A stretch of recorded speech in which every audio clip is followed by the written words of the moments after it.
Sebuah langkah yang sangat jarang terjadi baru saja dilakukan oleh raksasa teknologi, Microsoft.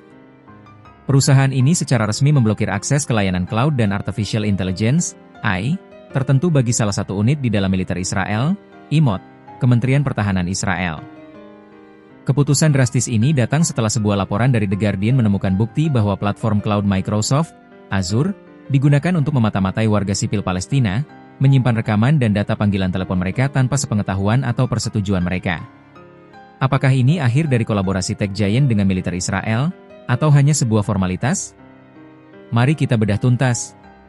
Keputusan pemblokiran ini diumumkan oleh Vice Chair dan Presiden Microsoft, Brad Smith, dalam memo internal kepada karyawan. Smith mengakui bahwa peninjauan eksternal yang mereka lakukan telah menemukan bukti yang mendukung elemen laporan The Guardian. Laporan tersebut mengklaim bahwa kerjasama yang dimulai pada tahun 2021 ini melibatkan penyimpanan data telepon warga Palestina secara masif, bahkan diduga CEO Satya Nadella secara pribadi menyetujui area penyimpanan terpisah di Azure untuk unit mata-mata elit Israel, unit 8200. Menanggapi temuan ini, Microsoft mengambil tindakan keras. Kami memberitahu Kementerian Pertahanan Israel, IMOD, tentang keputusan Microsoft untuk menguntukkan dan menonaktifkan langganan IMOD tertentu dan layanan mereka, termasuk penggunaan penyimpanan cloud serta layanan dan teknologi AI tertentu, kata Smith. Microsoft menegaskan bahwa mereka tidak menyediakan teknologi untuk memfasilitasi pengawasan massal warga sipil, menjadikan pelanggaran ini sebagai masalah prinsip etika perusahaan. Namun, keputusan ini langsung disambut dengan kritik.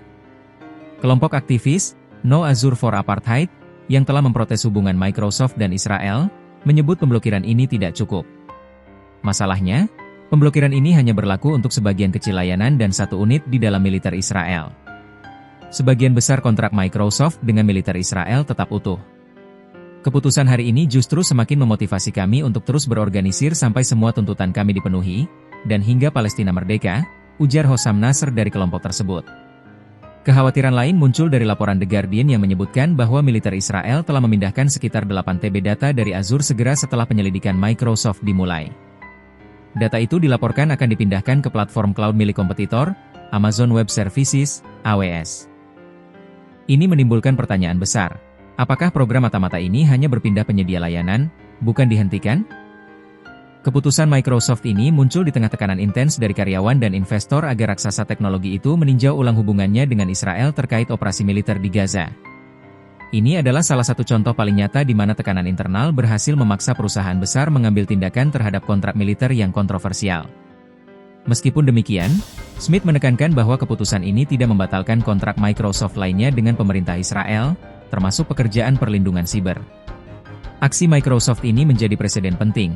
Ia menunjukkan bahwa perusahaan teknologi global dapat dipaksa untuk menegakkan standar etika mereka, bahkan saat berhadapan dengan kontrak militer bernilai tinggi. Namun, selagi cloud dan AI menjadi inti dari konflik modern, pertempuran untuk akuntabilitas etika teknologi baru saja dimulai. Pemblokiran parsial layanan cloud Microsoft untuk militer Israel adalah kemenangan simbolis bagi akuntabilitas teknologi dan hak asasi manusia. Ini menggarisbawahi bahaya penggunaan platform komersial untuk pengawasan massal. Namun, mengingat mayoritas kontrak Microsoft tetap utuh dan data dilaporkan berpindah ke platform cloud lain, pertanyaannya adalah, seberapa efektif langkah Microsoft ini dalam jangka panjang?